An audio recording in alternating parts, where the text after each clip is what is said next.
Also, guys, I'm here with Tony Hall. Tony will be fighting on the MTK MMA show at your call on Saturday, the 13th of April. Tony, mate, how's it going? Yeah, it's good, mate. All good. Good. So, Tony, you're 8 days away now from the show. What do these 8 days look like for you?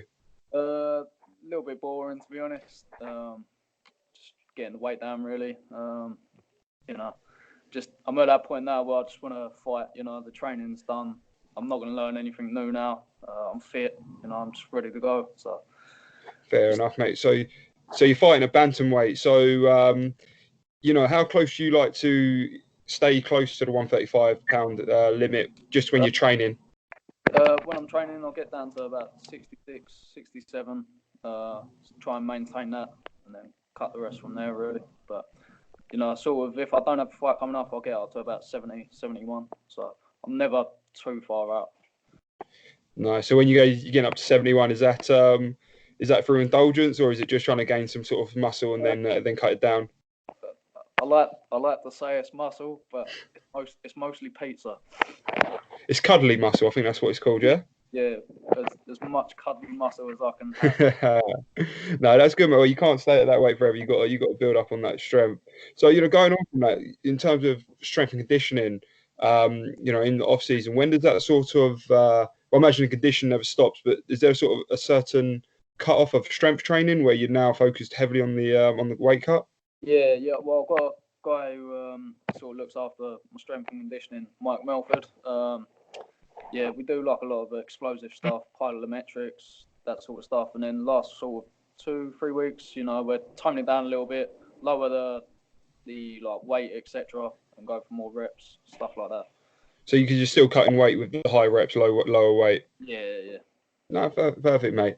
So going on sort of the MMA training, what would you say your favorite or maybe your strongest aspect of it? Looking back at your fights, you've had finishes with body kicks, leg kicks, so your stand-up is obviously supreme, but, you've got finishes elsewhere. So, for you personally, something you maybe enjoy, what you feel is your strongest asset?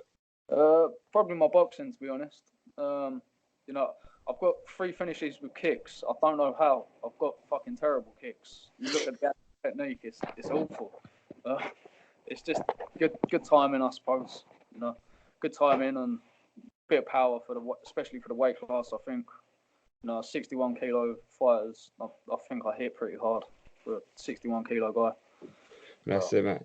And obviously, with the leg kicks, it's rare to see, but when you do see it and you see those leg kicks and somebody drops, same with the body kick. You say your kicks are terrible. Maybe it's just that, like I said, that brute force. It's you're ramming somebody's hanging rib or to their liver. They ain't standing up from it. So that could be the reason why. Yeah. Because I certainly don't practice them that much either, so fuck knows. Do you come from a boxing background then? No, I don't. One of my coaches, well, I haven't worked with him this camp, but all my previous camps I had, he's very boxing heavy, but it works, No, that's good, man. Do you ever see yourself trying out boxing, or is it more is it just to give you that MMA? That MMA advantage? No, to be honest, I've done a couple of white collars and it's gone all right. But for me, it's not a fight. Boxing, I love it. I respect it. I love training it. I love reading all about it. Watching documentaries, But it's not a fight to me. It's just one aspect of fighting. It's not a complete fight.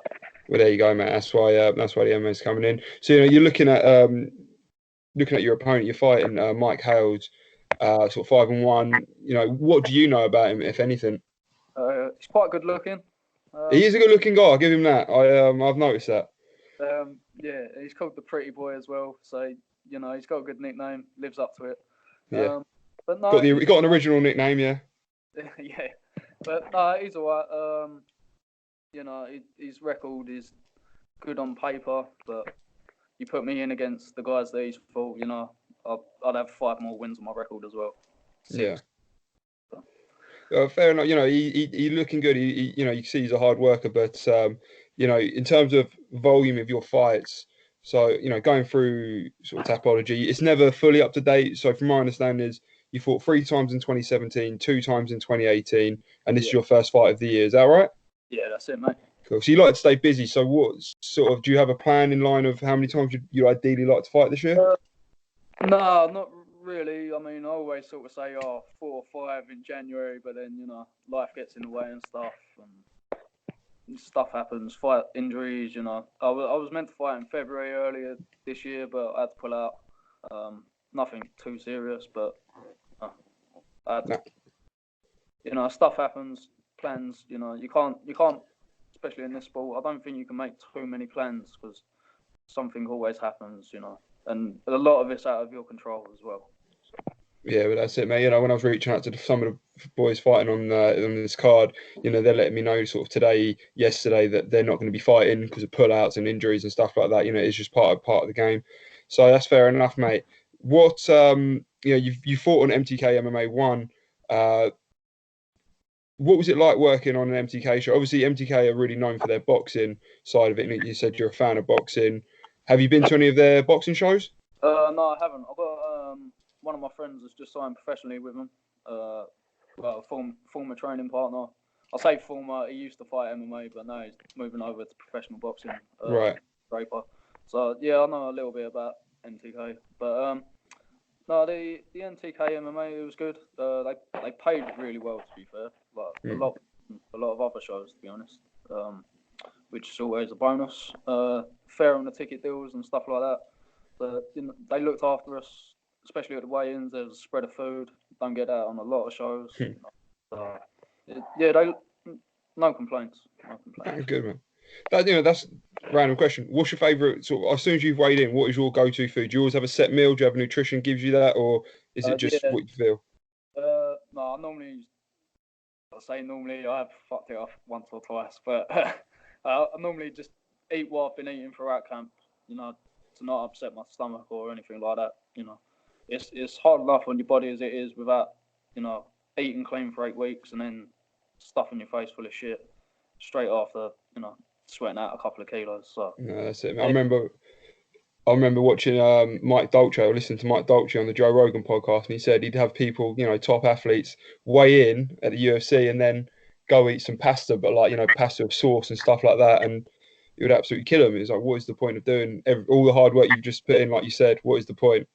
Yeah, so you might as well have just eaten that throughout the whole camp and fucking not made weight. So yeah.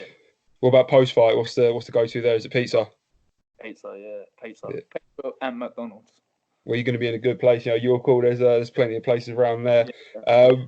Yeah, when you fought at the obviously you fought MTK MMA 1. I think that was at the Indigo. Was it Indigo at the O2? At the O2, yeah. So you know you've had some good venues. MTK putting them in some good venues. What's your what are your thoughts on your call? Have you been there before? Yeah, I've fought there before. Won by TKO against, you know, a decent guy. Yeah. So, you know, hopefully same will happen again. But I love the venue, to be honest. It's not big, but it's just really nice and enclosed. I love the balcony all around the top as well. It's a good atmosphere in it. It is, mate. And do you know what? I fought a private. I fought a white collar show there, and it was a boxing show. And when you're actually in the ring, and you know the crowd's there, it's mad. You think this is amazing. When you go around the back, it's like an old hall, isn't it? It is. It's a bit decrepit, but it's got. You can tell it's got memories there. You know, some top fighters have been there. So you know, I bet you. Staircases, a lot, isn't it? All around the back. So. Proper creaky. Like I remember, I had to jump in the shower because I was the first fight. I jumped in the shower. And whilst I was in the shower, it's only like a little bathroom cage shower. So there was people warming up behind me. You know, it was it was an odd feeling. But I just won, so I was like, but I didn't really care. I was buzzing. But I can imagine the guy who lost was standing in the shower, not happy. So it's an odd one. But you know, like I said, if you just say you fought York Hall, say you fought Indigo, you know, all these places, you know, they're sort of the checklist for a European fighter. Have you ever fought abroad? No, I fought at Wembley. That was probably the best place. Yeah, I can imagine, mate. No, I've never fought abroad. You know, the opportunities never come up really. So, I mean, places they are. I imagine because I was chatting to John Gillies, who's now the new head of MTK MMA. He's sort of taken over fully after this show, and I think he's got some plans for European shows and stuff. So I think it's going to be an interesting time, really, for the MTK and for yourself. So like I said, you never want to make plans, but you come out of this fight unscathed. Would you be looking for a quick turnaround, or obviously you come over that injury?